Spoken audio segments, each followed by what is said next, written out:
Hello, everyone. This is Hector Armenta from Opera Cultura, but also the creator and composer of La Llorona. Deborah might be delayed, so I'm hoping she will be on shortly. But till then, I thought I would talk a little bit about La Llorona in River of Women. So in River of Women, La Llorona plays a very crucial role. She first befriends the main character, Paula. She's her comadre.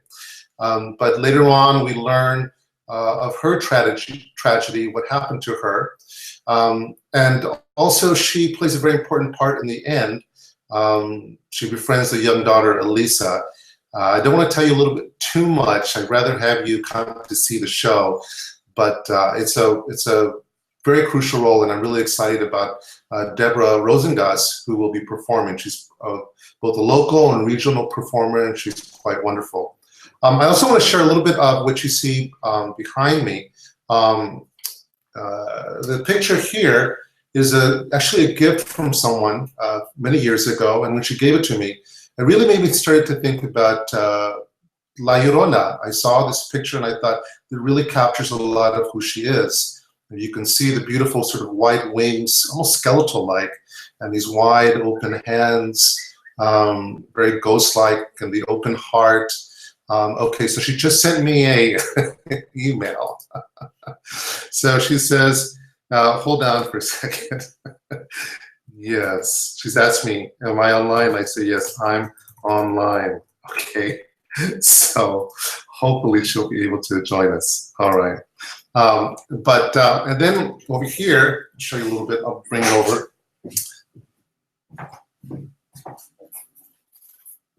These are pictures from all the kinds of different shows that we've done. And these photos here,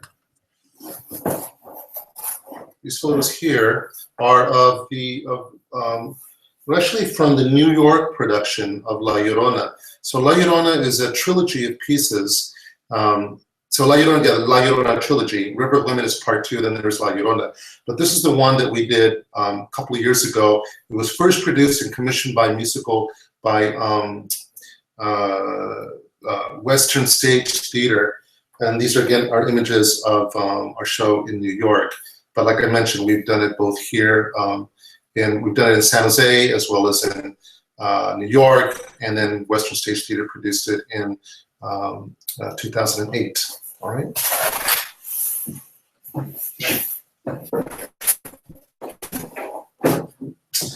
All right, so she must be having some technical difficulty, but I don't want, I want to continue doing what we're doing here and talk a little bit. So I also want to share with you a little bit, since I've got my wonderful piano, some of the music from the Llorona trilogy.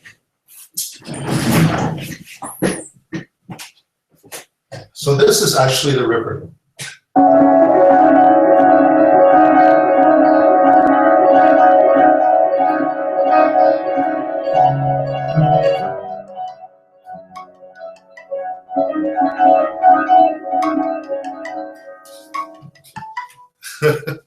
Okay, she's calling me on the other call. This is exciting. I love technology. Let's see. Okay. Hi. Okay, you're on. I don't know if you're in my video call, but you're not on the Google chat. So why don't we, I'm already in conversation, I'm already live. Yeah, so you should be able to get online. Do you have the link? The link that you sent me at the test? Well, okay, I'm gonna send you, I'm sorry everyone, let me send her an invite. Give me a second. So you're experiencing what it's like to try new technology. Okay, so this is live, I love it. Okay, hold on. For Opera Cultura, this is really new stuff, so I'm glad you all are very patient. Okay.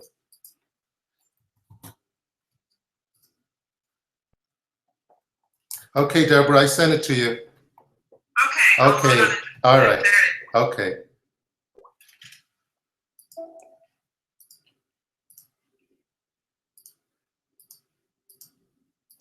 What just happened? Okay, Hi. so I hear you now, but now I don't see you. There Oh. you go. Okay, there you are. Got me? Okay, we're live. Thank God. Well, we've been live for about 10 minutes. So I was just going to play Trying to log on. Yeah. So this is Deborah Rosengaus, extraordinary Mezzo Soprano. But I was just telling them a little bit about the music. So let me just finish this one thought, and then we're going to go on to you, okay? All right. So this is also the theme, everyone, from LLorona through the musical drama of the trilogy.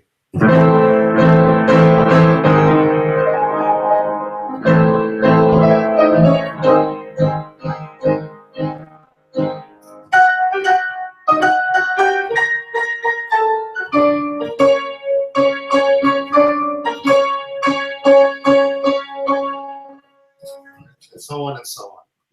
Okay, so now we got Deborah. Let's talk to Deborah.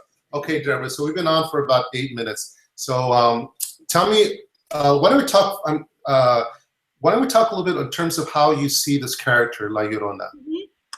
Well, I think she's a really interesting character because she's sort of these different people all kind of crammed into one. She's this woman who is friends with all the local people and funny and lighthearted and loving and everything. But she's also this ghost, this woman who has gone through tremendous tragedy.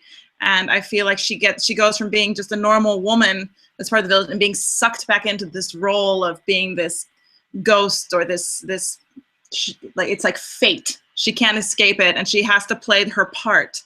So she keeps getting sucked back into this ghost kind of sort of evil character role because she has a job to do for the river. For those of you that don't know the story of LLorona, the weeping woman, some call her the crying woman. There are different tales, but the one that most people know is that she's a beautiful woman of Mexican Indian descent, and she falls in love with someone of Spanish descent, European descent. They get married, they have children. He betrays her, and she goes mad. And in retribution, she takes her children to the river and drowns them. And then her soul is forever tormented.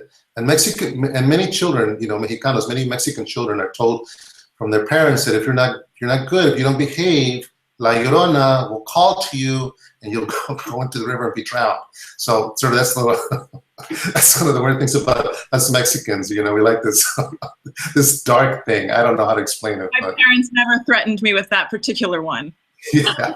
Now, Deborah, I was also, you know, we talked last time, and I was really intrigued by your sort of family history. Your last name is Rosengaus, but you have a really interesting history, which really shows how culturally diverse and Mexico really is. So why don't you tell us a little bit about that? Sure. I would have been the 4th generation Mexican in my family. I'm actually the first American in my family. My great-grandparents fled from Eastern Europe to Mexico to escape anti-Semitism. They were being hunted down and killed. So there was very little, they didn't really have options, and they knew family and friends who were in Mexico already, who were doing very well for themselves, starting up little businesses and things. And so they went with absolutely nothing onto a ship and immigrated to Mexico. And yeah, it's 4 generations now of Mexicans in my family. Fascinating, really. And actually, Deborah speaks, her Spanish is so much better than mine. I'm very, California-born, Pocho, Chicano, did not grow up speaking Spanish, but I'm working at it. Every show I do, I get a little bit better, I think. So I just want to thank you all for listening and participating. As I mentioned, I'm elated that Deborah will be playing the part of LLorona. I told them a little bit before you got online in terms of what happens in the story. I didn't give away the ending because it is really a tragic moment. But I hope you all come to see it. Deborah, do you want to say anything before we go off the air, as they say? I think the music is fantastic. It's really a fun story. It's a creepy story. It's a family story. It's got everything, something for everybody. So I really hope you'll come check it out. Wonderful. So May 21st, May 22nd, only 2 performances. Tickets are doing really well. So I would advise you to get them right away. All right. So we'll talk soon. And thank you so much for joining a very interesting Google Hangout call. Live and learn. right? Well, you know, anything to get people to come to see the show, basically. Okay, so. All right, Deborah. Well, I'll be seeing you very soon for rehearsals, and everyone, you'll be getting a little glimpse of that on our Facebook page, Opera Cultura Hector Armenta. There's always lots of interesting stuff and tidbits and great things to see on our Facebook page. All right. Thanks so much. Okay. Bye, Deborah. Bye.